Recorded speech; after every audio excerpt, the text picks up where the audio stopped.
يستأنف الفريق الأول لكرة القدم بنادي الزمالك مشواره في بطولة الدوري المصري الممتاز، وذلك بعد تأهل الفريق لدور المجموعات لبطولة الكونفدرالية الأفريقية بعد الفوز على فريق أرتا سولار الجيبوتي في دور 32 ب4 أهداف مقابل 3 في مجموع المباراتين.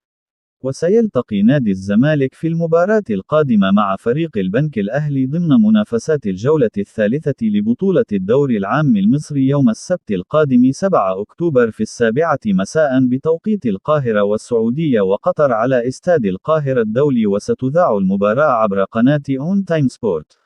وحصد نادي الزمالك نقطتين فقط بعد التعادل في أول جولتين ليتواجد في المركز ال12 في جدول ترتيب المسابقة، بينما يتواجد فريق البنك الأهلي في المركز ال17 بدون أي نقاط. وانتهت آخر مباراة جمعت بين نادي الزمالك والبنك الأهلي بفوز الزمالك بهدف دون مقابل في الدور الثاني لبطولة الدوري المصري الموسم الماضي. وسيخوض نادي الزمالك 3 مباريات خلال شهر أكتوبر جميعهم في مسابقة الدوري المصري أمام كل من البنك الأهلي، ثم يواجه فريق سموحة، ثم يواجه إنبي.